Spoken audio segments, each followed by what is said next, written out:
Did you know that ribs can go out? Well, maybe not. And they can also go out in humans, but specifically today we're going to talk about dogs.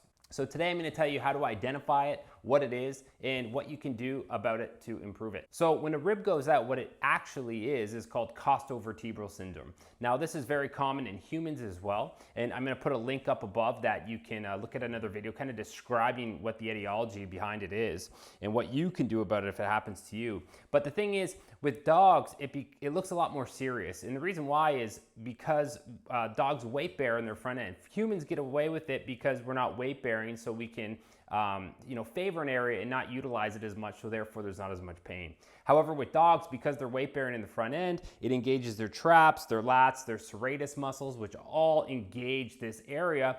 It can pull on the rib cage and cause a lot of irritation. So what we're actually talking about here is the ribs, and they attach from the sternum, which is the breastbone, and they wrap all the way around and they attach to the sides of the vertebrae.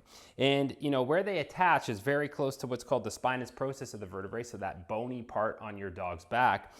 Now, because they're weight bearing and pulling on that area, if they become irritated or inflamed and they get this costovertebral syndrome, the symptoms can be very alarming. And the most common thing is limping in the front end. So they'll literally carry around that front arm because they don't want to weight bear, because every time they weight bear, it causes a shearing force and irritation to that inflamed joint and therefore pain. So they just avoid that. A dog's pretty smart. They still want to chase the squirrel, but they'll do it with one arm up in the air.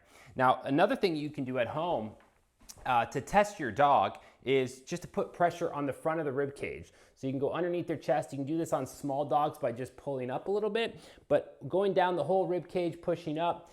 And if the dog is very sensitive in the back here, they'll try to get away right away. They might nip at you, or they'll just try to, they might even yelp a little bit. So that's something to be aware of. And the last thing you can do, which is very simple, is follow down the spinous processes at about just on either side, depending on the side of your dog. If it's a larger dog, you want to go a little bit further away, but you're going to try to feel for any nodules or lumps in there, and that's the capsule of the joint that's inflamed and some of the muscle tissues in light spasm.